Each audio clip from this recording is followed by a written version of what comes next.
এই সিলসিলার মধ্যে ইসলামের সবচেয়ে শ্রেষ্ঠ মারিফতবিদরা আছেন। আমাদের বর্তমানে জামানার শ্রেষ্ঠ আউলিয়া ইমামুল আউলিয়া হযরত হাকিম আব্দুল হাকিম রাহমাতুল্লাহ আছেন।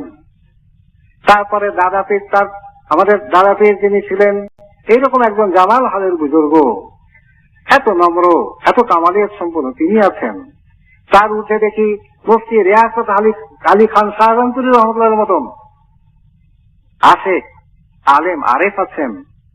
তারপরে এরশাদ হোসেন রামপুরী রহমতুল্লাহ আছেন। তারপরে আহমদ সাইদ রহমতুল্লাহ আছেন। তার উপরে হযরত শাহ সাঈদ আহমদ রহমতুল্লাহ আছেন। তার উপরে দেখতে পাচ্ছি হযরত শাহ গোলাম আলী আহমদী রহমতুল্লাহর মতন আলেম আরেফ আল্লাহ প্রেমিক আছেন। তার উপরে দেখতে পাচ্ছি মশারে শেখ জানা রহমতুল্লাহ। তার উপরে হযরত নূর মোহাম্মদ বাদাউনি রহমতুল্লাহ। তার উপরে শাইখ সাইফুদ্দিন সেরহিন্দি রহমতুল্লাহ। তার উপরে খাজা মোহাম্মদ মাসুম রহমতুল্লাহ। তার উপরে ইমাম রব্বানী হযরত মুজাদ্দিদ আল সিস্তানি শাইখ আহমদ ফারুকী সেরহিন্দি রহমতুল্লাহ আছেন। তিনি 1000 বছরের মুজাদ্দিদ।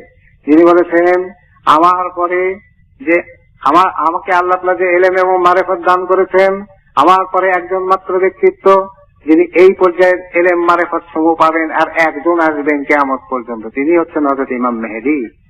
আরো বলেছেন, আমি ধারণা করি, আমি এটা বুঝি যে তিনিও এই সিলসিলাভুক্ত হবেন।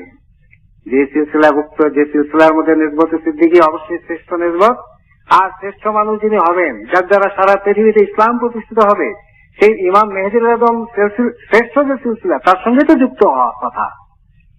ইমাম মুজাদ্দিদ আল সিস্তানি রহমতুল্লাহ এই জন্য তো সঠিক কথাই বলে গিয়েছেন।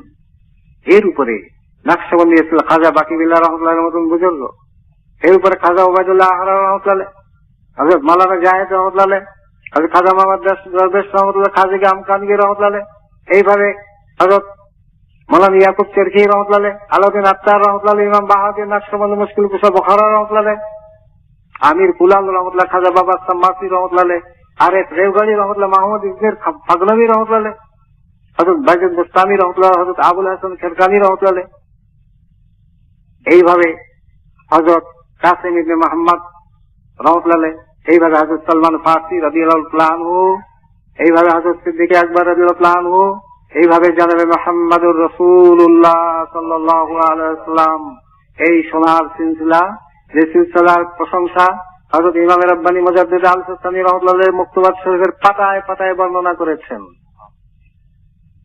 সেই মহান সিলসিলার সঙ্গে আমাদের মতন গুনাহগার মানুষ, যারা নিজের ডান বাম বুঝি না, ব্যাকফেল, তাদেরকে আল্লাহ তাআলা কত দয়া করে এই সিলসিলায় দাখিল করিয়েছেন।